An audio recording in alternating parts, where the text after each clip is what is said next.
कुंज बिहारी गोपीजन वल्लभ गिरिवर धारी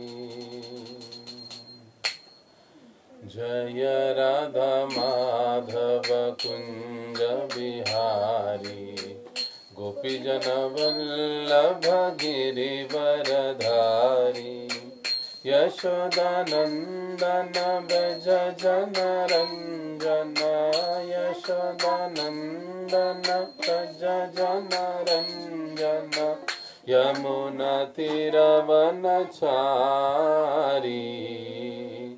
यमुना तीरवनचारी जय राधा माधव कुंज बिहारी गिरिवर धारी जय राधा माधव कुंज बिहारी गोपीजन वल्लभ गिरिवर धारी यशोदानंदन ब्रज जन रंजन यशोदानंदन ब्रज जन रंजन यमुना तीरवनचारी यमुना तीरवनचारी जय राधा माधव कुंज बिहारी गोपीजन वल्लभ गिरिवर धारी जय राधा माधव कुंज बिहारी गोपीजन वल्लभ गिरिवर धारी यशोदानंदन ब्रज जन रंजन यशोदानंदन ब्रज जन रंजन यमुना तीरवनचारी यमुना तीरवनचारी हरे कृष्णा कृष्ण कृष्ण हरे हरे हरे राम राम राम हरे हरे हरे कृष्णा कृष्ण कृष्ण हरे हरे हरे राम राम राम हरे हरे हरे कृष्णा कृष्ण कृष्ण हरे हरे हरे राम राम राम हरे हरे हरे कृष्णा कृष्ण कृष्ण हरे हरे हरे राम राम राम हरे हरे हरे कृष्णा कृष्ण कृष्ण हरे हरे हरे राम राम राम हरे हरे हरे कृष्णा कृष्ण कृष्ण हरे हरे हरे राम राम राम हरे हरे हरे कृष्णा कृष्ण कृष्ण हरे हरे हरे राम राम राम हरे हरे हरे कृष्णा कृष्ण कृष्ण हरे हरे हरे राम राम राम हरे हरे जय राधा कुंज बिहारी राधे जय राधा कुंज बिहारी राधे जय राधा वृंदावन चंद्र राधे जय राधा वृंदावन चंद्र राधे जय गौरनिताय जय गौरनिताय जय जय प्रभुपाद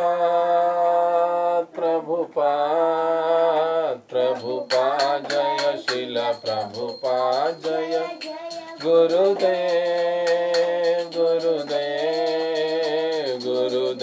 जय शील गुरुदेव।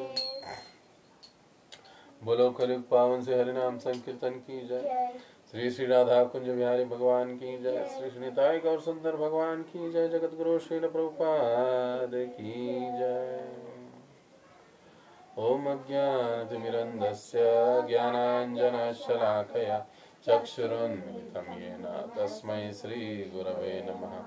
श्रीचैतन्यमनोभीष्टं स्थापितं येन भूतले स्वयं रूप कदा मह्यं ददाति स्वपदान्तिकम् वन्देऽहं श्रीगुरौ श्रीयुतपदकमलं श्रीगुरून् वैष्णवांश्च श्रीरूपं साग्रजातं सहगण रघुनाथान्वितं तं सजीवं साद्वैतं सावधूतं परिजनसहितं कृष्णचैतन्यदेवं श्रीराधा कृष्णपादां सहगण ललिता श्रीविशाखान्वितांश्च नमः ॐ विष्णुपादाय कृष्णपृष्ठाय भूतले श्रीमते भक्तिवेदांत स्वामिन् इति नामिने नमस्ते सारस्वते देवे गौरवाणी प्रचारिणे निर्विशेष शून्यवादी पाश्चात्य देशतारिणे जय श्री कृष्ण चैतन्य प्रभु नित्यानंद श्री अद्वैत गदाधर श्रीवासादि श्री गौर भक्तवृंद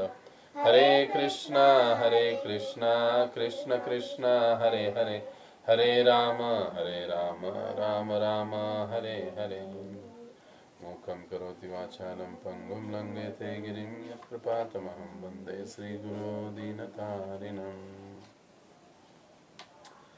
नानाशास्त्रविचारणैकनिपुनो सद्धर्मसंस्थापको लोकानां हितकारिण त्रिभुवने मान्या शरण्याकरो राधा कृष्ण पदारविंद भजना नंदेन मत्तालिको वंदे रूप सनातनो रघुयुगो श्रीजीव गोपालको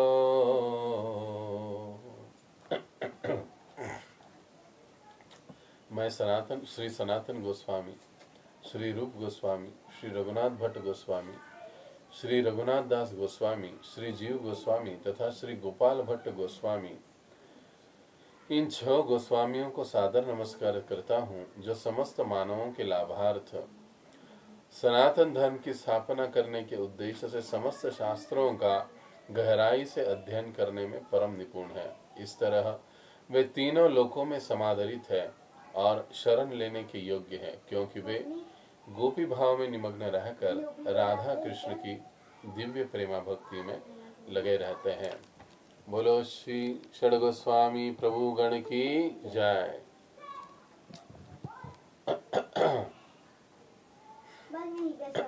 हरे कृष्णा। तो सर्वप्रथम आप सभी भक्तों से मैं क्षमा प्रार्थी हूँ कि मेरी व्यक्तिगत व्यस्तता के कारण पिछले मंगलवार से हम इस भक्ति रसामृत सिंधु की कक्षा को ले नहीं पाए। आपने बहुत से भक्तों का मैसेज भी आ रहा था, कईयों के फ़ोन भी आए, प्रभु जी कक्षा नहीं है। हमने तय किया था कि भाई बुधवार से सैटरडे थोड़ा शिफ्ट होता गया, लेकिन किसी कारणवश वो नहीं हो पाया। तो आपकी असुविधा के लिए मैं क्षमा प्रार्थी हूँ। तो आज हम पुनः भक्ति रसामृत कक्षा के 7वें अध्याय से आरंभ कर रहे हैं। पिछली बार जैसे हमने कक्षा हुई थी 5वां अध्याय के समय हमने कहा था कि 6ठा अध्याय आपको पूरी तरह से पढ़ना है, और मैं आशा करता हूँ कि आपने 6ठा अध्याय पूरी तरह से पढ़ा होगा, क्योंकि इस 6ठे अध्याय में श्रील रूप गोस्वामी पाद केवल हमें भक्ति के तत्वों को, सिद्धांतों का वर्णन कराते हैं या उसको गिनाते हैं। 64 जो तत्व है, सिद्धांत है भक्ति के, उनको गिनाते हैं। और आगे 7वें अध्याय से 1 बाय 1 एक एक करके हर भक्ति के सिद्धांतों के अंग लक्षण का या गुणों का विस्तार के साथ वर्णन किया जाए। तो यही कारण था कि हमने कहा था कि पिछली बार आपको 6ठा अध्याय पूरा पढ़ना है। आशा करता हूँ आप सभी ने पढ़ा होगा। और आज हम यह जो 7वां अध्याय है, भक्ति सिद्धांतों के प्रमाण अंग लक्षण, इसको हम आरंभ कर रहे हैं। तो आइए हम पढ़ते हैं, क्योंकि यह वीडियो रिकॉर्डिंग भी है, तो क्षमा कीजिए, मैं ही पढ़ूंगा और विश्लेषण भी करूंगा। जब मैं पढ़ रहा हूं तो कृपया आपका जो भी ग्रंथ है उसमें पूरी तरह से आप ध्यान देकर देखिए, पढ़िए, आप भी पढ़ने की कोशिश कीजिए। तो अध्याय 7 भक्ति रसामृत सिंधु, भक्ति सिद्धांतों के प्रमाण, अंग लक्षण। गुरु की प्रामाणिक गुरु की शरण में जाना, गुरु पादाश्रय। श्रीमद् भागवत के 11वें स्कंद के 3रे अध्याय के 21वें श्लोक में महाराज निमि से प्रबुद्ध कहते हैं, हे राजन, आप इसे निश्चित समझे कि इस भौतिक जगत में कोई सुख नहीं है। यह सोचना निरी भूल है कि यहाँ सुख है, क्योंकि यह जगत क्लेशों से ही पूर्ण है। जो व्यक्ति वास्तविक सुख पाने का सच्चे दिल से इच्छुक है, उसे प्रामाणिक गुरु की खोज करके दीक्षा ग्रहण करनी चाहिए और उसकी शरण में जाना चाहिए। गुरु की पात्रता यही है कि उसे विवेचन तथा तर्क के द्वारा शास्त्रों के निष्कर्षों से अवगत होना चाहिए और अन्यों को इन निष्कर्षों के प्रति आश्वस्त कर सकना चाहिए। ऐसे महापुरुष जिन्होंने समस्त सांसारिक कामनाओं को त्याग कर भगवान की शरण ग्रहण की है, उन्हें ही प्रामाणिक गुरु समझना चाहिए। हर व्यक्ति को अपने जीवन के उद्देश्य के पूर्ति के लिए ऐसा प्रामाणिक गुरु खोजना चाहिए, जिससे वह अपने को आध्यात्मिक आनंद के धरातल पर पहुंचा सके। तात्पर्य यह है कि मनुष्य को चाहिए कि वह ऐसे व्यक्ति को गुरु न बनाए जो एक नंबर का मूर्ख हो, जिसे शास्त्रीय आदेशों के अनुसार दिशा ज्ञात न हो, जिनका चरित्र संदेहास्पद हो, जो भक्ति के सिद्धांतों का पालन न करता हो, अथवा जिसने इंद्रिय तृप्ति करने वाले 6 माध्यमों पर विजय प्राप्त न की हो। इंद्रिय तृप्ति के 6 माध्यम हैं जीव, उपस्थ, उदर, क्रोध, मन तथा शब्द। जिसने इन 6 को वश में करने का अभ्यास किया हो, उसे विश्व भर में शिष्य बनाने की अनुमति है। आध्यात्मिक जीवन में प्रगति के लिए ऐसा गुरु बनाना एक परीक्षा की घड़ी है। प्रामाणिक गुरु की शरण प्राप्त करने वाला भाग्यशाली व्यक्ति बिना किसी संदेह के आध्यात्मिक मोक्ष के मार्ग का पथिक बनता है। मूकं करोति वाचालं पंगुं लंघयते गिरिं यत्कृपातमहं वन्दे श्रीगुरो दीनतारिणम्। हरे कृष्ण। तो यह भक्ति के जो 64 अंग हैं, इन 64 अंगों में से सबसे पहला जो अंग या सिद्धांत है वो है श्री गुरु पादाश्रय, अर्थात श्री गुरु की शरण ग्रहण करना, उनकी शरण में जाना। यह सबसे पहला भक्ति का अंग लक्षण है या सिद्धांत है, और इसको हमें बड़े ही गंभीरता के साथ इस सिद्धांत का पालन करना चाहिए।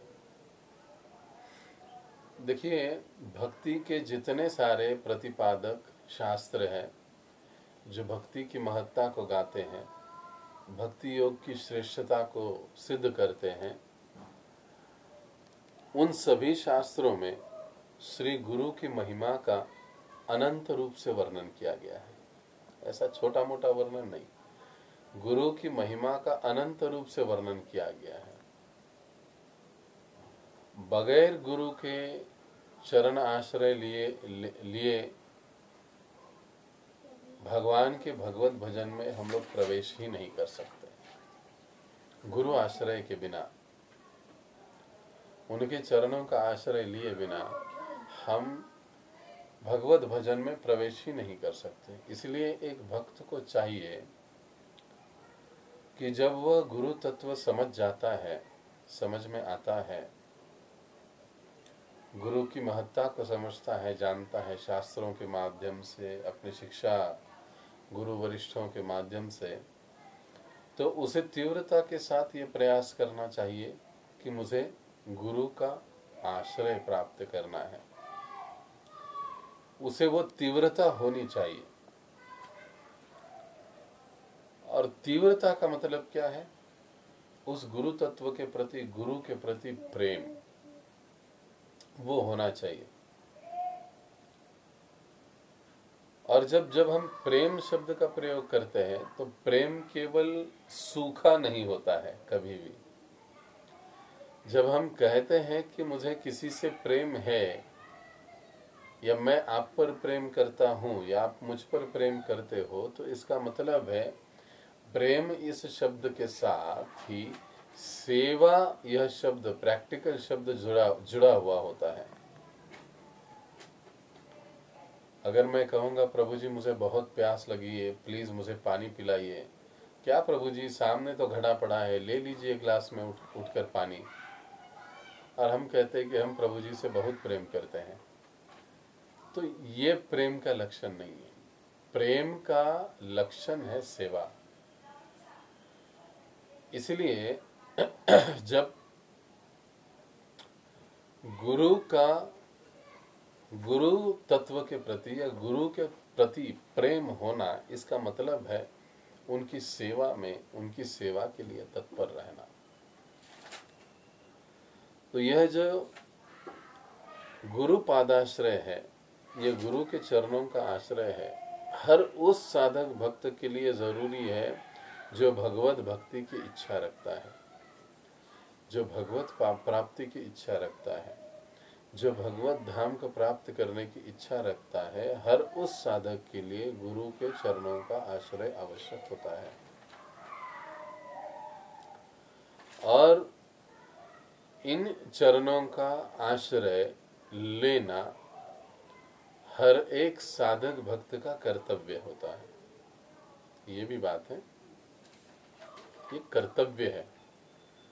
बगैर गुरु चरण आश्रय के, चरणाश्रय के, जैसे हमने कहा कि हम भगवत भजन में प्रवेश नहीं कर सकते, धाम की प्राप्ति कदापि संभव नहीं, साक्षात्कार कदापि संभव नहीं बगैर गुरु के आश्रय के। जब हम ऐसे सद्गुरु के शरण में जाते हैं तो उनकी कृपा से ही हमारे समस्त प्रकार के जो अनर्थ है वो अनायास ही दूर होने लगते हैं।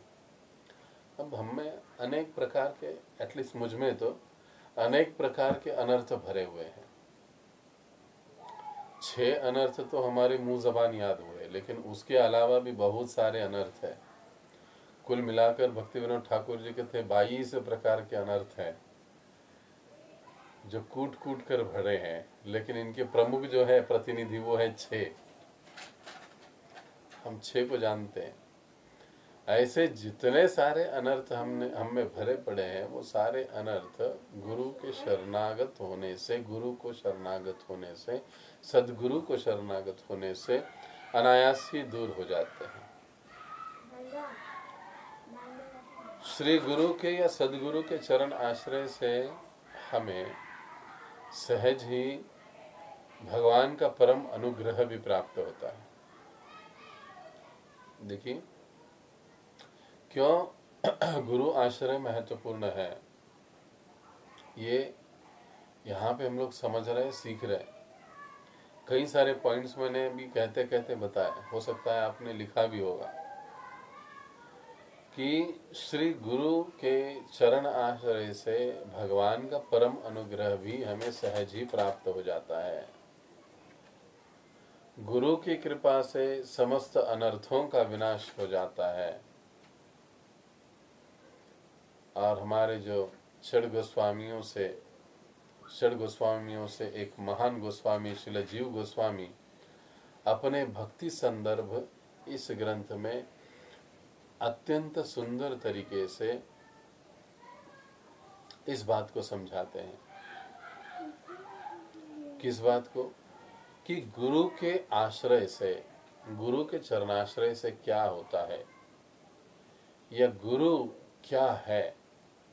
यो मंत्र स गुरु, अर्थात जीव गोस्वामी पाद कहते हैं, ये भक्ति संदर्भ का 237वां श्लोक है। भक्ति संदर्भ नामक जो जीव गोस्वामी का ग्रंथ है उनका वो वहां से ये श्लोक है। यो मंत्र स गुरु, अर्थात जो मंत्र है वही गुरु है। हम जिस हरे कृष्ण महामंत्र को जपते हैं वो हरे कृष्ण महामंत्र हमें गुरु के द्वारा मिलता है, यानी वे साक्षात गुरु है, ऐसे जीव गोस्वामी पाद कह रहे हैं। और यो मंत्र स गुरुः साक्षात यो गुरुः स हरिः स्वयं। और जो गुरु है, जो मंत्र है वो गुरु है, और जो गुरु है वो साक्षात हरि ही स्वयं, साक्षात भगवान श्री हरि है। गुरुर यस्य भवेत तुष्ट, वे गुरु, गुरुर यस्य, गुरुर यस्य, यस्य यानी वे गुरु, भवेत हो जाते हैं, तुष्ट, तुष्ट प्रसन्न आनंदी, जिस व्यक्ति पर ये गुरु आनंदी या तुष्ट हो जाते, तस्य तुष्टो, ऐसे व्यक्ति के प्रति हरि भी तुष्ट हो जाते हैं। तुष्टो हरि ही स्वयं, आगे कहते हैं कि स्वयं हरि भी उस व्यक्ति पर प्रसन्न हो जाते हैं जिस पर गुरु प्रसन्न है। और कई सारे अन्य शास्त्रों में भी इस बात का हम लोग उदाहरण देते हैं। इसलिए गुरु के प्रति अनुकूल श्रद्धा होना, उनके वचनों को प्रामाणिकता से पूरा करने का या पालन करने का प्रयास करना, ये शिष्य के लिए बहुत महत्वपूर्ण बात है। और इसी से वो गुरु की प्रसन्नता हासिल कर सकते हैं। अन्यत्र जैसे कहा जाता है हरोर रुष्टे गुरुर त्राता, यदि किसी साधक से हरि रूठ जाए तो ऐसे साधक की रक्षा गुरु कर सकता है। गुरु त्राता, गुरु उसकी रक्षा कर देता है। गुरु रुष्टे न कश्चन, लेकिन यदि गुरु रूठ जाता है तो फिर उसका कोई कुछ नहीं कर सकता। न कश्चन, उसका कुछ भी नहीं हो सकता। तस्मात् सर्व प्रयत्नेन, इसलिए सभी प्रकार के प्रयत्नों से गुरु में व प्रसादयेत्, अपने श्री गुरु को प्रसन्न करने का चेष्टा या प्रयास करते रहना चाहिए। सभी प्रकार के प्रयासों से गुरु की प्रसन्नता के लिए प्रयत्नशील रहना चाहिए। और फिर हर रोज सुबह तो हम लोग गाते ही हैं, यस्य प्रसादात् भगवत प्रसादो, यस्य प्रसादान न गति कुतोपि, कि उनकी प्रसाद से, उनकी कृपा से ही भगवान की प्राप्ति होती है। उनकी कृपा के बिना कुछ भी नहीं हो सकता है। ये गुरु की महत्ता, भक्ति के प्रतिपादक जो शास्त्र है, जो ग्रंथ है, इनमें कई स्थानों पर, जगह जगह पर प्रकट हुआ है। तो जो 2 पैराग्राफ हमने पढ़े, प्रामाणिक गुरु की शरण में जाना, श्रील प्रभुपाद हमको अनुवाद के रूप में इन सारे से, ये हमने जो भी श्लोक पढ़े ना, उन श्लोक के अनुवाद ही लगभग श्रील प्रभुपाद जी ने दिए वहां पर। और पहले पैराग्राफ में भागवत के 11वें स्कंद का एक उदाहरण दिया है, जहां पर निमि महाराज से प्रबुद्ध का संवाद हो रहा है, जिसमें इस भौतिक जगत के स्वरूप को स्पष्ट किया जा रहा है। क्योंकि यदि इस दुखमय जगत से हम अगर छूटना चाहते हैं तो हमको हाथ देने वाला, हमको बचाने वाला एकमात्र साधन, एकमात्र व्यक्ति वो है गुरु। तो फिर ऐसा गुरु कैसे होना चाहिए, इस बात को श्रील प्रभुपाद जी हमको दूसरे पैराग्राफ में समझाते हैं इस श्लोक के, कि तात्पर्य यह है कि मनुष्य को चाहिए कि वो ऐसे व्यक्ति को गुरु न बनाए जो 1 नंबर का मूर्ख हो। अब प्रभुपाद जी ने ये थोड़ा सा अलग अपने भाषा में कहा है कि कैसा गुरु नहीं बनाना चाहिए, किसे गुरु नहीं बनाना चाहिए। जो एक नंबर का मूर्ख है, ऐसे को गुरु नहीं बनाना चाहिए। इसी बात को जीव गोस्वामी पाद जी समझाते हैं श्रीमद् भागवत के 11वें स्कंद में। तस्माद् गुरुम प्रपद्येत जिज्ञासु श्रेय उत्तमम शाब्दे परे च निष्णातम ब्रह्मण्य उपाश्रयम। कहा गया है तस्माद् गुरु प्रपद्येत, ऐसे गुरु के शरण में जाना चाहिए जो जिज्ञासु श्रेय उत्तमम,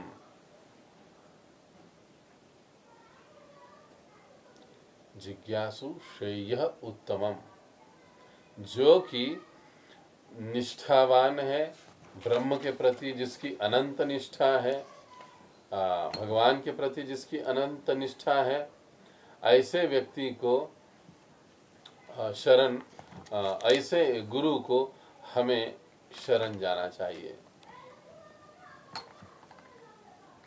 जो व्यक्ति या जो गुरु शास्त्रों के निष्कर्षों को समझने में निपुण है, ऐसे गुरु की शरण हमें लेनी चाहिए। जो व्यक्ति साक्षात्कारी है, जिसने भगवान का साक्षात रूप से अनुभूति की है, ऐसे व्यक्ति को हमें गुरु बनाना चाहिए। इस प्रकार से जीव गोस्वामी पाद भी समझाते। अब बिल्कुल इसके उल्टा श्रील प्रभुपाद जी ने हमको बताया। जिसको शास्त्र का ज्ञान नहीं हो, ऐसे व्यक्ति को गुरु नहीं बनाना चाहिए, यानी मूर्ख को गुरु नहीं बनाना चाहिए। एक बार एक गांव में एक साधु आए। साधु मौनी साधु कहे जाते थे, लेकिन प्रारंभ में वो मौनी नहीं थे। वो आए, साधु तो थे नहीं, एक व्यक्ति था कहीं से परेशान होकर आया था गांव में। गांव के दूर एक बड़ा ही शिव जी का मंदिर था जो वीरान पड़ा हुआ था, वहां पर वो रहने लगा। अब रहकर क्या करे, तो वहां की साफ सफाई करने लगे। साफ सफाई करके मंदिर को ठीक ठाक करवा दिया।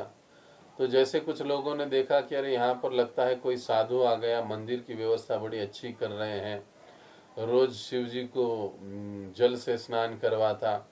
ऐसा करते करते लोग वहां पर दर्शन के लिए आने लगे, साधु को चढ़ावा मिलने लगा। तो ये तो साधु बन गया, था नहीं था साधु ये। लेकिन कई सारे लोग आकर प्रश्न पूछने लगे, लेकिन अब इसको तो कुछ ज्ञान था नहीं, तो जवाब दे कैसे।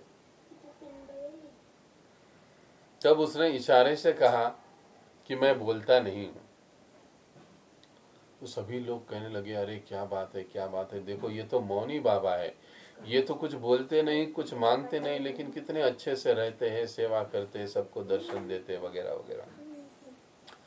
और कभी कभार इशारों से कुछ कह देते, बोल देते, और वो बात बाय चांस सच हो जाती, तो लोगों का विश्वास थोड़ा बहुत ही हो गया कि अरे ये तो मौनी बाबा बड़े ही सिद्धि है बाबा। पूरे गांव में इन मौनी बाबा का बोलबाला हो गया। लेकिन वैसे ये कोई मौनी बाबा तो था नहीं। इसने सारे लोगों को शास्त्रों के उल्टा ही कथन करवाने का आशीर्वाद किया। कोई पति पत्नी इसके पास अपना झगड़ा लेकर आए, तो उन्होंने इशारों से मौन से ही कह दिया कि अगर तुम्हारा जमता नहीं तो तुम दूसरा पति कर लो, तुम दूसरी पत्नी कर लो, चलो निकल जाओ, दोनों सुखी हो जाओ। ऐसे उल्टे पुल्टे उपदेश लोगों को देने लगा और लोग भी उनको सुनने लगे। पूरे गांव में एक प्रकार से क्या कहते हैं ना कि अनैतिकता, व्यभिचार बढ़ गया। इस सारी स्थिति को देखकर गांव का सरपंच बड़ा परेशान हो गया कि अरे ये मौनी बाबा तो है, लेकिन ये इस प्रकार से ऊट पटांग बातें बताता है किसी को, लोग भी इसको पालन करते हैं, सारे लोग बिगड़ रहे हैं, अब क्या किया जाए। ये बड़ा परेशान हुआ कि इसको क्या किया जाए, कैसे किया जाए। तो उसको एक आइडिया सूझी। सरपंच ने सोचा कि क्यों ना इसका किसी अच्छे पंडित के साथ वाद विवाद करवाया जाए, क्योंकि अब पूरे गांव की श्रद्धा है इसके ऊपर, इसको यहां से निकाल भी नहीं सकते। भले ही मैं सरपंच हूं, लेकिन मैं उसको नहीं निकाल सकता। मैं अगर उसे निकालने जाऊंगा तो लोग मुझे मारेंगे। तो अब क्या किया जाए। तब उसने यह ऐसा सोचा, एक तरकीब निकाला कि एक अच्छे पंडित के साथ इसका वाद विवाद करवाना चाहिए। तो उसने एक अच्छे विद्वान पंडित को वहां पर बुलाया और वहां पंडित को बुलाकर वाद विवाद करवाया। लेकिन वो पंडित जब आ गया तब ये मौनी बाबा भी सामने बैठा। पंडित तो बोलने लगा, अब ये तो कुछ बोलता नहीं था। इसने ऐसे उल्टे पुल्टे जवाब दिए, बेचारा वो पंडित वहां से भाग गया। वो कहा, अरे ये तो बेवकूफ आदमी, इससे क्या वाद विवाद शास्त्रार्थ करना है, इसको तो कुछ पता ही नहीं है। वो कुछ भी उल्टे पुल्टे इशारे करके जवाब दे देता और वो सज्जन था बेचारा, वो इसको देखकर भाग गया। सभी गांव वाले जय घोष करने लगे, मौनी बाबा की जय, मौनी बाबा की जय। इतना बड़ा पंडित है, इस बाबा को देखकर भाग गया। अब ये सरपंच अपना माथा पीटने लगा कि अरे क्या किया जाए।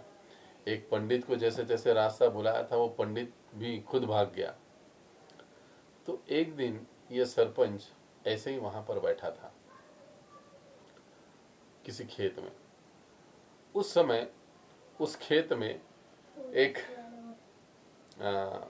जो बकरिया चरवाहा, एक चरवाहा वहां पर अपनी बकरियों को चरा रहा था, बकरियों को छोड़ा था। वो आकर सरपंच के पास बैठा, कहने लगा, सरपंच जी क्या बात है, आजकल आप बड़े चिंतित दिखाई देते हो। तो कहने लगा, अरे तुम तो पड़ोस के गांव के हो ना। कहने लगे, हाँ, तो मेरे इस गांव में इस खेती में कैसे आ गए। तो कहने लगे, अरे आपके बाबा ने कहा। अरे बाबा, ये बाबा तो मेरी परेशानी का कारण है। कहे, क्या बात है। देखो, ये ऐसे ही कुछ ऊट पटांग बातें बताता है, लोग इसको पालन करते हैं, सारा मेरे गांव के लोग बिगड़ रहे, क्या किया जाए समझ में नहीं आता है। उस बच्चे ने, उस चरवाहे ने कहा, लड़का ही था, जवान लड़का था, नौजवान। वो कहने लगा, सरपंच जी एक काम करो, उसका और मेरा सामना करवा दो, यानी हम दोनों एक दूसरे के साथ वाद विवाद करेंगे। तो सरपंच जी कहने लगा, ये भी युक्ति तरकीब मैंने लगा कर देखी है। वो पंडित वहां से भाग गया। वो कहने लगा, तुम चिंता मत करो, आप हमारा जो वाद विवाद है लगवा दो। तो अब दिन तय हो गया, सारे गांव के लोग जमा हो गए। अब गांव के लोग जमा हो गए तो ये मौनी बाबा सोचने लगा कि अरे इतना बड़ा पंडित भाग गया तो ये चरवाहा क्या किस खेत की मूली है, इसको तो मैं यूं भगाऊंगा। लेकिन बात हुई मजे की। हालांकि ये मौनी बाबा तो कुछ जानता नहीं था। तो कहने लगे कि अब इसको कैसे भगाया। मौनी बाबा सोचने लगा। अब दोनों का वो दिन तय हो गया, दोनों आ गए, सारे गांव के लोग सामने बैठे। इस मौनी बाबा ने दूर से उसको ऐसा एक इशारा किया, एक। तो सभी लोग मौनी बाबा की जय, मौनी बाबा की जय जोर जोर से चिल्लाने लगे। तो उस लड़के ने उसकी ओर देखा, उस चरवाहे ने, और उसने ऐसे किया, दो। तो बाकी लोग भी चिल्लाने लगे। तो ये मौनी बाबा चुप हो गया। अरे मैं एक कह रहा हूं तो ये मुझे दो कह रहा है, लगता है ये भी बहुत बड़ा ज्ञानी है। अब उसने एक किया, उसने दो किया। अब दूसरी बार मौनी बाबा ने कहा, इस प्रकार से उसने उसको हाथ दिखाया और फिर ऐसे किया। तो उसने देखा कि अरे ये ऐसे ऐसे मुझे कर रहा है, चरवाहा कह रहा है ऐसे ऐसे मुझे कर रहा है। तो उसने क्या किया, उसने कहा 1 2 3 4 5, 5 को एक साथ करो तो मेरा मुट्ठी बन जाएगा। और अब अगर तू नहीं भागा तो उसने उसको इस प्रकार से इशारा किया। तो जैसे ये इशारा किया, वो मौनी बाबा को लगा कि अब ये मुझे पकड़ के मारेगा, इसको पता चल गया है कि मैं झूठा हूं। वो मौनी बाबा वहां से उठा और उठकर सीधा भाग गया। अब वो उधर से भाग गया, सारे लोग इस जो चरवाहा था इसका जय जयकार करने लगे। अरे देखो, ये तो उससे भी बड़ा बाबा निकला, अनुभूति वाला बाबा निकला। और लोग उसका जय जयकार करने लगे। वो भाग गया, उसको छोड़ दिया। तो सरपंच को बड़ा आश्चर्य हुआ कि अरे इसको तो मैं जानता हूँ, ये काहे का साधु, न काहे का कुछ मुनि, न काहे का बाबा, ये तो चरवाहा है, लेकिन इसने भगाया कैसे इसको। सरपंच को कोई समझ में नहीं आ रहा था कि हुआ क्या एक्चुअली। तो सरपंच उसके घर चले गया। उसके घर जाने के बाद सरपंच ने कहा कि भैया इतना बड़ा पंडित, ज्ञानी पंडित मैं लेकर आया था, पैसा देकर वो भाग गया, तूने ऐसा क्या चमत्कार किया कि वो तेरी बात सुनकर देखकर ही भाग गया। कहने लगा सरपंच जी मैंने तो कुछ बोला ही नहीं, वो बेचारा सीधा सीधा पहले मुझे कहा कि तेरी एक बकरी मुझे दे दे।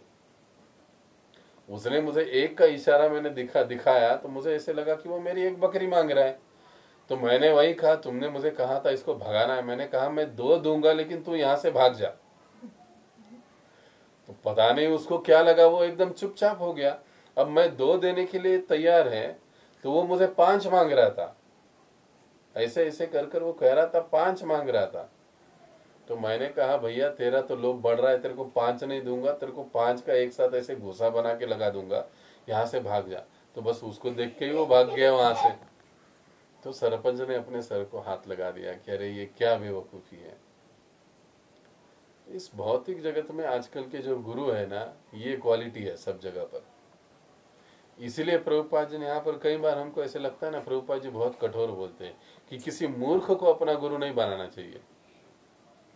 तो ऐसे लोग जो शास्त्रों को जानते नहीं, समझते नहीं, ऐसे लोगों को गुरु हमको नहीं बनाना चाहिए। ऐसे व्यक्ति को गुरु बनाना चाहिए जो शास्त्रों के निष्कर्ष समझते हैं, जानते हैं, और साथ ही साथ दूसरों को शास्त्रों की बातें समझा सकने में निष्णात होने चाहिए, वो पटु होने चाहिए कि जिस प्रकार से उनका अपना साक्षात्कार है वैसे वो अन्यों को भी करवा सके, इतने वो सक्षम होने चाहिए। इसके लिए पहले वे स्वयं भगवान के प्रति निष्ठावान होने चाहिए। अवश्य रक्षिबे कृष्ण, पूरा 100% विश्वास उनका होना चाहिए। ऐसे व्यक्ति को हमें गुरु बनाना चाहिए, और ऐसे गुरु के पास जाकर हमें तन मन धन वचन के साथ उनकी सेवा करनी चाहिए, उनका गमन करना चाहिए। यहाँ पर भक्ति संदर्भ नाम का जो ग्रंथ है, इसमें जीव गोस्वामी एक विशेष बात और भी बताते हैं। वे कहते हैं कि जो भगवत तत्व के उपदेश करने वाले जो होते हैं ना, भगवत तत्व का उपदेश करने वाले, कथा बोलने वाले, लोगों को आध्यात्मिक ज्ञान देने वाले, वे 2 प्रकार के होते हैं। वो कैसे होते हैं? 2 प्रकार के होते हैं भगवत तत्व का उपदेश करने वाले, कथाकार, प्रवचनकार। उसमें पहली कैटेगरी जीव गोस्वामी बताते हैं सराग भक्त या सराग उपदेशक, और दूसरे हैं निराग उपदेशक, निराग। सराग का मतलब तो आप समझ गए होंगे, सराग जो धन के लोभी है, जो प्रतिष्ठा के लोभी है, जो भोग और सुखों की कामना रखने वाले हैं, ऐसों को सराग उपदेशक कहा जाता है। कि इनमें इन सब बातों का क्या है? इच्छा है, आकांक्षा है, इनको कहा जाता है सराग उपदेशक। ऐसे उपदेशों का जो प्रभाव होता है प्रारंभ में बहुत अधिक होता है। ये मैं नहीं कह रहा हूं, ये जीव गोस्वामी भक्ति संदर्भ ग्रंथ में लिखते हैं। और अगर आपको इसका संदर्भ चाहिए तो जैसे मैंने कहा 237, ये 238 39 नंबर के श्लोक हैं भक्ति संदर्भ। और ये जो इनके प्रभाव जो होता है, वक्तृत्व का प्रभाव, वो स्थायी नहीं होता, कुछ समय के लिए हो जाता है लेकिन ये स्थायी नहीं होता है। लेकिन जो सरस और सारग्राही होते हैं, परम भक्त, जो भोग सुख की कामना नहीं रखते हैं, धन के लोभी नहीं है, प्रतिष्ठा के लोभी नहीं है, जैसे अपना जीवन है उसमें संतुष्ट रहकर शांत चित्त से चलने वाले हैं, ऐसे जो निराग भक्त है, ये निराग भक्त, इनकी जो वाणी है, प्रभाव है, वो स्थायी होता है, ऐसे जीव गोस्वामी पाद कहते हैं। और ये जो उपर्युक्त श्लोक है, जो भागवत का श्लोक हमने अभी पिछली पढ़ा, तस्माद् गुरु प्रपद्येत जिज्ञासु श्रेय उत्तमम, ये जो श्लोक है विशेष रूप से ऐसे निराग भक्त के संदर्भ में आता है कि ऐसे निराग उपदेशक वक्ता भक्तों के संपर्क में आकर हमें उनकी सेवा, उनकी साधना और उनको प्रसन्न करने का प्रयास करना चाहिए। अब आगे चलकर जीव गोस्वामी भक्ति संदर्भ में 3 प्रकार के गुरुओं का भी वर्णन करते हैं, जिसमें सबसे पहले वो कहते हैं श्रवण गुरु। अब श्रवण गुरु का क्या मतलब है? जिनसे हम सुनते हैं। अब ये श्रवण गुरु हमारे अनेक हो सकते हैं। देखिए, हम लोग इस्कॉन में रहते हैं, कितने माताओं के, कितने प्रभुजियों के प्रवचनों को हम सुनते रहते हैं। उनमें से कई कुछ ऐसे होते हैं कि जिनके प्रवचन की शैली, जिनके प्रवचनों की शब्द रचना हमको काफी पसंद आती है और हम उनसे बार बार सुनते रहते हैं। हाँ, हो सकता है हमारी दीक्षा गुरु अलग है, हो सकता है हमारी शिक्षा गुरु अलग है, लेकिन हो सकता है हमने उनको कभी देखा भी नहीं या हम कभी प्रत्यक्ष उनसे मिले नहीं, लेकिन हम उनसे सीख रहे हैं, हम उनसे सुन रहे हैं। श्रवण गुरु, तो ऐसे श्रवण गुरु कई हो सकते हैं। जैसे मेरे संदर्भ में मैं हमेशा कहता हूँ, मेरे श्रवण गुरु है हिज होलीनेस भक्ति रसामृत स्वामी महाराज। मैं उनको बहुत ज़्यादा सुनता हूँ, क्योंकि मुझे उनका शैली, उनके मतलब उनकी जो कहने की पद्धति है, जो उनकी समझाने की जो तरीका है, वो मुझे बहुत अच्छा लगता है। मैं उनको बहुत अधिक सुनता हूँ। He is my one of the श्रवण गुरु। मेरे कई, लेकिन वो प्रधान, बाकियों में से प्रधान, मैं उनको सुनता हूँ अधिक। तो इन श्रवण गुरुओं के बारे में भागवत के 11 स्कंद के 3 अध्याय के 22वें श्लोक में निमि नवयोगेंद्र संवाद में एक बात आती है, तत्र भगवतान धर्मान शिक्षेत गुरुवात्म दैवता आमायानुवृत्त्या येस्तु शैदात्मा ददो आत्मदो हरिहि। अर्थात साधक भक्ति को निष्कपट और अनुगत होकर भगवान के प्रिय तथा भगवत तत्व ज्ञाता श्री गुरुदेव के निकट उस भागवत धर्म की शिक्षा ग्रहण करनी चाहिए। क्या कहा? साधक भक्त को क्या करना चाहिए?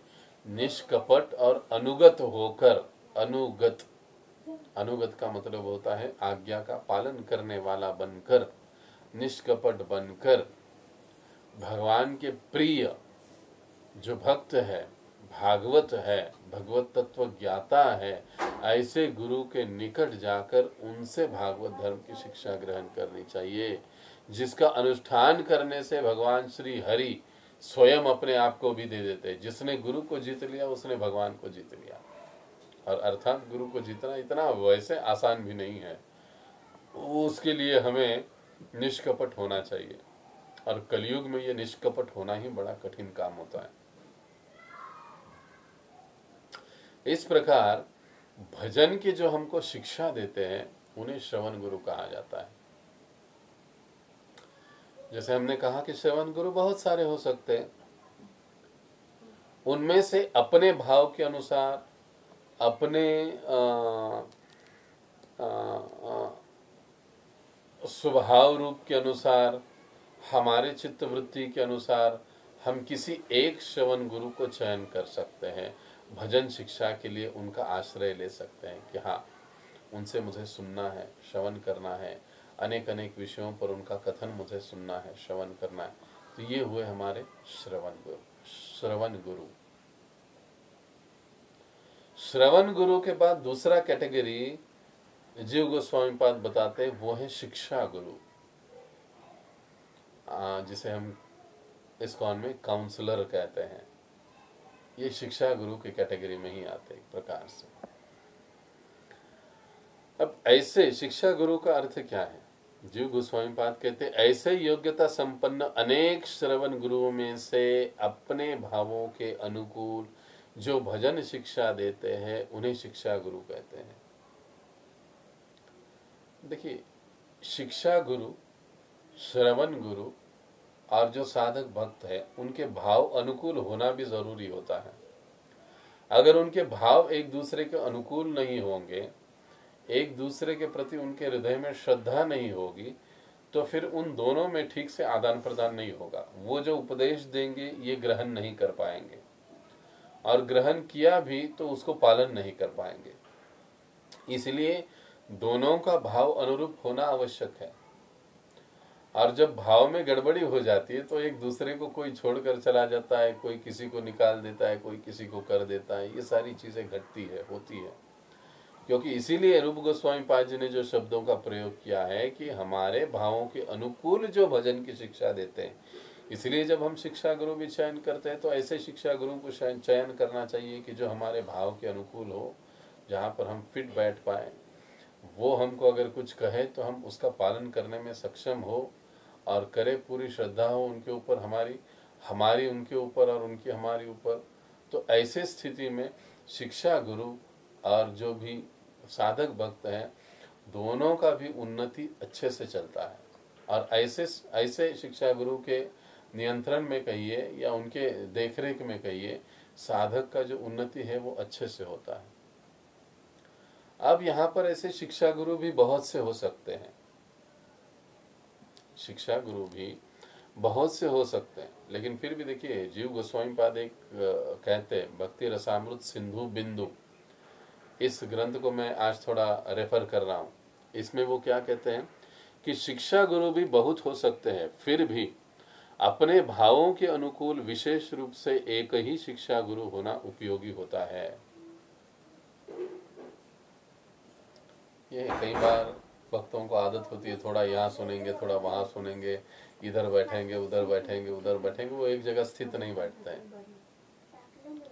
लेकिन देखा जाए तो ये जो चीजें हैं ये आध्यात्मिक जीवन के लिए हानिकारक है। सभी लोग एक ही बताते हैं, लेकिन जब मार्गदर्शन लेने का और उस पर अमल करने का जब प्रश्न आता है, तब ऐसे भक्तों की बड़ी ही कठिनाई हो जाती है।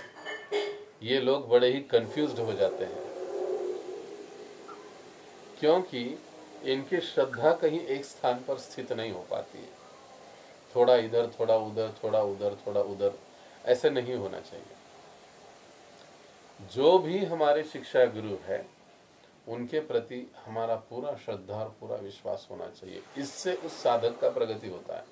अगर वो विश्वास नहीं हो पा रहा है, वहां पर एडजस्ट नहीं हो पा रहा है, तो फिर उसे अन्य किसी शिक्षा गुरु को ढूंढने का प्रयास करना चाहिए जो उसके भाव के अनुसार है, अनुकूल है, और वहां पर उसको अनुकूल रूप से शिक्षा ग्रहण करनी चाहिए। ये सबसे महत्वपूर्ण बात है। नहीं तो अगर ऐसे नहीं होगा तो फिर दोनों के संबंधों में ठीक से प्रेम नहीं होगा, तो फिर जो भक्ति का विकास है वो न साधक में हो पाएगा और ना ही तो वो शिक्षा गुरु उसके प्रति अपने कर्तव्य को ठीक से निभा पाएंगे।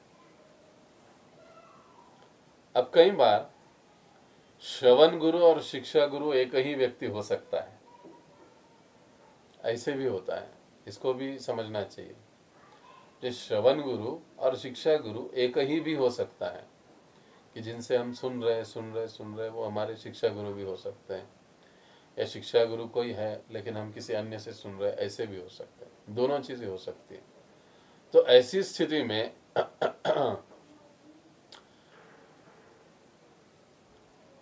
जो भी हमारे शिक्षा गुरु है, यहाँ तक कि आगे चलकर एक प्रवचन में परम पूज्य राधानाथ स्वामी महाराज भी कहते हैं कि शिक्षा गुरु को भी उतना ही सम्मान हमको करना चाहिए जितना कि हम दीक्षा गुरु के प्रति करते हैं, क्योंकि ये एकमात्र ऐसे व्यक्ति है जो आपको सीधे गुरु से जोड़ देते हैं। क्योंकि हमारे इस्कॉन में ऐसी परंपरा है, पद्धति है, काउंसलिंग सिस्टम है, काउंसलर सिस्टम है। हर व्यक्ति प्रत्यक्ष रूप से तो सीधे गुरु से जुड़ा हुआ नहीं होता है। यह एक काउंसलर या शिक्षा गुरु ही ऐसा माध्यम होता है कि जो आपको तैयार करके बना के गुरु के पास भेज देते हैं, उनके चरण आश्रय में भेज देते हैं।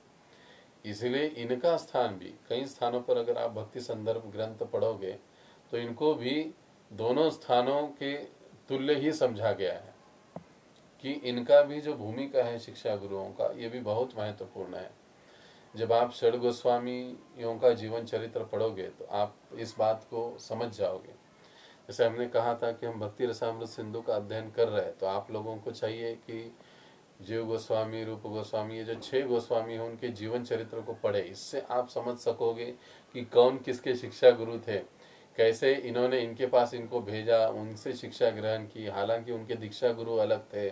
ये सारी चीज़ों को जब हम समझेंगे तब हम इस व्यवस्था, इस सिस्टम को अच्छे से समझेंगे और हम आगे चल पाएंगे। तो जब तक हमारा ये पूरा हो रहा है, ये आपका एक प्रकार से होमवर्क है कि आप बैकएंड में आप इसको पढ़िए। इसको पढ़ने से आपको ये विषय समझना बहुत आसान हो जाएगा। और भी तो ये दूसरे हुए शिक्षा गुरु। अब शिक्षा गुरु के पास तीसरा कैटेगरी गुरु का जीव गोस्वामी पाद बताते हैं कि वे हैं दीक्षा गुरु, जो विधियों के अनुसार उपासना का मंत्र प्रदान करते हैं। उन्हें दीक्षा गुरु या मंत्र गुरु कहा जाता है। दीक्षा गुरु या मंत्र गुरु एक ही होते हैं, वो अनेक नहीं हो सकते। दीक्षा गुरु एक ही होते हैं, मंत्र गुरु एक ही होते हैं। शिक्षा गुरु अनेक हो सकते हैं, श्रवण गुरु अनेक हो सकते हैं, लेकिन जो दीक्षा गुरु है वो दीक्षा गुरु एक ही होते हैं, वो अनेक नहीं हो सकते। तो दीक्षा गुरु जो होते हैं वो दीक्षा गुरु के भी अपने एक लक्षण होते हैं, गुण होते हैं। उनको देखते हुए, उनको समझते हुए हमें ऐसे गुरु के साथ अपने संबंध को जोड़ना चाहिए। दीक्षा गुरु और शिष्य का संबंध शाश्वत होता है। कोई किसी को ये नहीं कह सकता कि आप इस गुरु से दीक्षा लो, इस गुरु से मत लो, उस गुरु से लो, उस गुरु से मत लो, ऐसे कोई नहीं कह सकता। ये उस साधक भक्त का अपना निजी अधिकार है,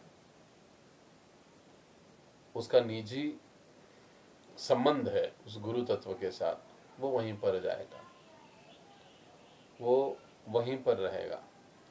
अगर इसमें अगर कभी कभार अगर हम लोग कुछ जबरदस्ती करते हैं, ऊट पटांग की बातें करते हैं, खींचातानी करते हैं, तो फिर जो गुरु के प्रति श्रद्धा है वो ठीक से विकसित होने में दिक्कतें आती हैं। मान लीजिए कि मुझे किसी से शादी नहीं करना है, लेकिन जबरदस्ती उसका शादी मेरे साथ हो गया, तो उसके बाद शादी तो हो गया जबरदस्ती से, लेकिन अब प्रेम तो है ही नहीं। तो फिर एक दूसरे के प्रति यदि प्रेम ही नहीं तो फिर सेवा क्या होगी, श्रद्धा क्या होगा, विश्वास क्या होगा। बस वैसी ही बात है। इसलिए हर साधक भक्त का दीक्षा गुरु चयन करने का अपना स्वयं का अधिकार है, वो उसे उपयोग में लाना चाहिए, किसी के कहने पर नहीं बल्कि स्वयं। और इसका उत्तम क्राइटेरिया चुनने का क्या है कि मुझे किनके सानिध्य में आनंद की, एक दिव्य आनंद की अनुभूति होती है, किनके सानिध्य में मुझे दिव्य आनंद की अनुभूति होती है। और दूसरा क्राइटेरिया क्या है, और किनके उपदेशों को सुनकर उन्हें पालन करने का प्रेरणा मुझे मिलता है और मेरी आध्यात्मिक प्रगति होती है। ऐसे को हमें अपना आध्यात्मिक गुरु मानना चाहिए। ऐसे नहीं कि कोई हवा में हाथ हिलाकर कुछ निकाल रहा है, कुछ कर रहा है। यहाँ तक कि जब हम इस्कॉन में आने के बाद इस्कॉन की बात करते हैं, प्रभुपाद जी के अनेक कृपा पात्र शिष्य हैं जो दीक्षा गुरु हैं, उनमें से भी जब हमें चयन करना है तो फिर हमें ये देखना चाहिए कि किनके सानिध्य में मुझे दिव्य आनंद की अनुभूति होती है, किनके दर्शन से, उपदेशों से मुझे आध्यात्मिक जीवन में प्रगति के लिए प्रेरणा मिलती है, उन्हीं के साथ मुझे जुड़ना चाहिए। ये सिंपल सी बातें हैं, तो इसको हम ध्यान में रख सकते हैं। तो दीक्षा गुरु ये तीसरा कैटेगरी बताते हैं।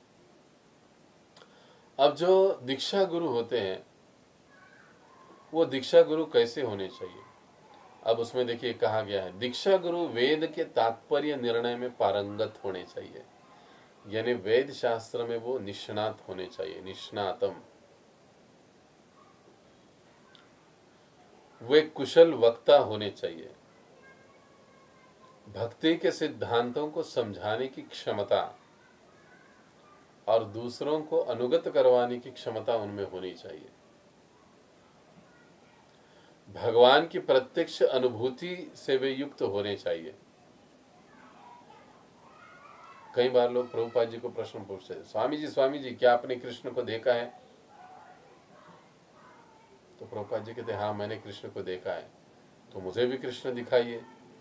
तो प्रभुपाद जी कहते, पहले आप मेरे जैसे बनिए, फिर आप भी कृष्ण देख सकते हो। तो ये महत्वपूर्ण बात है कि दीक्षा गुरु को जो अनुभूति है, भगवत अनुभूति, वो भी होनी चाहिए। अब देखिए यहाँ पर जैसे दीक्षा गुरु के गुण बताए गए हैं, तो इसका मतलब हमको ये देखना नहीं चाहिए, पैरामीटर नहीं लगाना चाहिए कि ये गुरु ऐसा है, ये गुरु वैसा है, ये ऐसा है, वे वैसा नहीं। ये इसके लिए नहीं है। सबसे पहले शिष्य को अपनी योग्यता चेक करनी चाहिए, देखनी चाहिए हम शिष्य बनने के योग्य हुए हैं या नहीं अभी तक। उसके बाद गुरु की बातें होती है। विषयों से विरक्त होने चाहिए दीक्षा गुरु, विषयों से विरक्त, आदि गुणों से वे संपन्न होने चाहिए। और अगर गुरु ऐसे नहीं है तो फिर कई बार ऐसे गुरुओं के शिष्यों की जो श्रद्धा है वो डगमगा सकती है, गड़बड़ी हो सकती है। इसलिए जो दीक्षा गुरु है उनको बड़ा ही योग्यता धारण करने वाला होना चाहिए। इसलिए हम लोग देखते हैं कि इस्कॉन में दीक्षा का अधिकार ऐसे ही नहीं मिलता है, उसके लिए बहुत कड़ी परीक्षाएं से गुजरना पड़ता है। कई सारी सिस्टम्स है, पद्धतियां हैं, परीक्षाएं हैं। वो सारा करने के बाद एक साधक सन्यासी बनता है। सन्यासी के बाद उनको दीक्षा का अधिकार उसके पश्चात प्राप्त हो जाता है। तो ऐसी बहुत सारी विधियां हैं हम लोग देखते हैं हमारी संस्था में, और तब जाकर कोई सन्यासी दीक्षा गुरु बनता है। ऐसे ही कोई नहीं बनता है कि बस भगवे कपड़े पहन लिए और बन गया। तो ये दीक्षा गुरु की अपनी एक योग्यताएं होती है। तो अधिकांश जो दीक्षा गुरु है वे शिक्षा गुरु का कार्य भी करते हैं। जैसे कुछ कमियां न रहे इसके लिए हम ये सारी छोटी मोटी बातें भी इसको समझ रहे हैं कि दीक्षा गुरु शिक्षा गुरु का कार्य भी करते हैं, लेकिन शिक्षा गुरु दीक्षा गुरु का कार्य नहीं कर सकते, ये समझना चाहिए। भगवत धाम में ले जाने की क्षमता केवल और केवल दीक्षा गुरु में ही होती है। शिक्षा गुरु हमें गुरु तक ले जा सकते हैं, हमें भगवत भजन में हमको सर्वतोपरि सहायता कर सकते हैं, लेकिन अंततो गत्वा हमें भगवत धाम ले जाने की जिम्मेदारी कहिए या आप उसे क्षमता कहिए, वो केवल और केवल दीक्षा गुरु की ही होती है।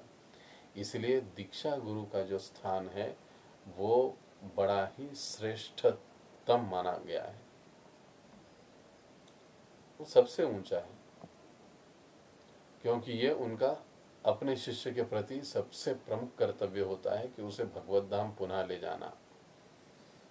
आज जब दीक्षा गुरु की अनुपस्थिति में उनके कोई प्रतिनिधि उन्हें इस प्रकार से मदद कर सकते हैं, भगवत भजन में उन्हें सहायता कर सकते हैं, इस प्रकार से चल सकता है। तो कई बार हम इस्कॉन में भी इस विधि को देखते हैं कि जब कोई दीक्षा गुरु इस धरातल को छोड़कर चले जाते हैं तो उनके जो भी साधक शिष्य हैं वे किसी अन्य गुरु के शरण में, यानी हमारे प्रभुपाद जी के किसी अन्य शिष्य के शरण में वो चले जाते हैं और उनके चरणाश्रय में रहकर अपना अगला जो आध्यात्मिक जीवन है वो जारी रखते हैं।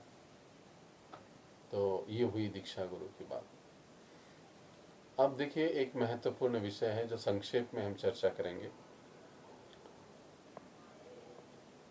सद्गुरु परित्याग या दीक्षा गुरु परित्याग। यह जो विधि है वो शास्त्रों में नहीं है, इस बात को समझिए। गुरु त्याग का जो विधि है वो ऐसा कोई विधि शास्त्र में नहीं है, किंतु अगर कोई गुरु कौन कह रहा है ज्वाइन नहीं हो पा रहे हैं, सुन प्रभु जी।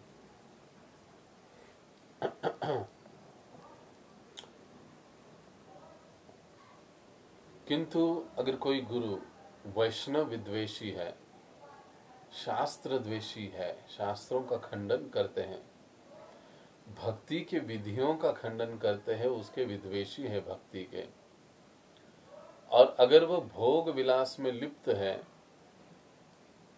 कर्तव्य और अकर्तव्य के फर्क को ठीक से समझते जानते नहीं है, आध्यात्मिक विवेक जिनके पास नहीं है, जो स्व संप्रदाय को छोड़कर अन्य संप्रदाय का अनुसरण कर रहे हैं, इतर पंथ के अनुगामी हैं, ऐसे गुरु का परित्याग किया जा सकता है। शास्त्र ये बात बताते हैं। देखिए हमने कौन कौन सी बातें कही।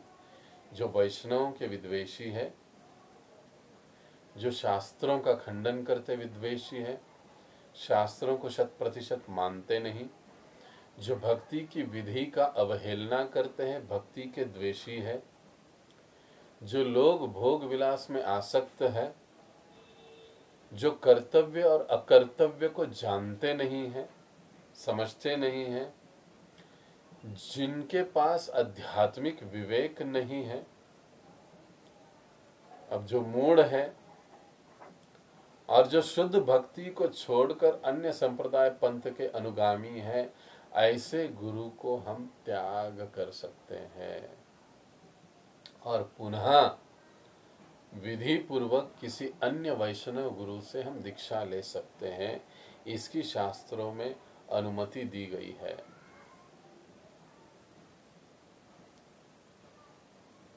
महाभारत के उद्योग पर्व में यह विषय का वर्णन आता है। श्लोक संख्या 179-25। इस प्रकार से ये बात कही गई है। तो सतगुरु का परित्याग यह इतनी आसान बात नहीं है, इसलिए शास्त्रों में इसका विधि नहीं है। लेकिन अगर कोई गुरु इस प्रकार की गलत कार्यों में लगा है तो फिर उसका परित्याग किया जा सकता है। और अगर कोई गुरु इन चीजों को न कर रहा है लेकिन फिर भी अगर कोई शिष्य या साधक उसका परित्याग कर रहा है तो फिर वो नरकगामी कहलाया जाता है। आगे कहा गया है, हरिभक्ति विलास का ये श्लोक है। अवैष्णवोपदिष्टेन मंत्रेण नीरयं व्रजत पुनश्च विधिनां सम्यग् ग्राह्यद्वैष्णवाद् गुरोः। विधि पूर्वक वैष्णव गुरु से दीक्षा ग्रहण करनी चाहिए, अवैष्णव से दीक्षा नहीं लेनी चाहिए। और ऐसे उचित वैष्णव गुरु को भी जो त्यागता है, ऐसा व्यक्ति नरकगामी होता है। जो अवैष्णवों से दीक्षा ग्रहण करता है, वैष्णवों का परित्याग करता है, ऐसा व्यक्ति नरकगामी कहलाया जाता है। तो ये पूरा विवेचन हुआ भक्ति संदर्भ ग्रंथ के अनुसार प्रामाणिक गुरु की शरण में जाना, श्री गुरु पादाश्रय। यहाँ तक अगर किसी कोई प्रश्न है तो पूछ सकते हैं। आई थिंक अब जो अगला है वो हमारा आधे घंटे में पूरा नहीं होगा, क्योंकि ये भी बड़ा ही विशेष विषय है। आने वाले जो 3 तत्व है वो बड़े ही महत्वपूर्ण है। तो मैं चाहता हूँ कि वो हम जल्दी में न पूरे करें। तो जो आने वाले श्री कृष्ण दीक्षा आदि, शिक्षा दीक्षा आदि और गुरु सेवन, ये जो 2 पॉइंट है, इस पर हम विशेष रूप से गहराई से चर्चा करेंगे। जैसे आज हुआ, भले ही हमारा लेक्चर 1 घंटे का हो, लेकिन आप इसके ऊपर मनन कीजिए, चिंतन कीजिए। आपका कोई प्रश्न है तो आप फिर इस पर पूछ सकते हो मुझे अभी, क्योंकि हम अगला टॉपिक नहीं आरंभ करेंगे। अगला टॉपिक हम अगली बार देखेंगे। कोई किसी को दिक्कत नहीं ना इसमें?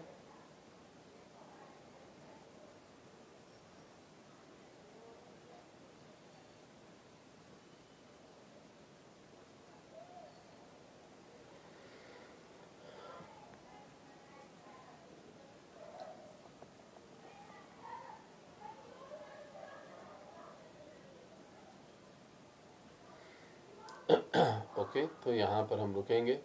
जगत गुरु श्रील प्रभुपाद की जय। श्री भक्ति सिद्धांत सरस्वती गोस्वामी श्री भक्ति रसामृत सिंधु ग्रंथ की जय।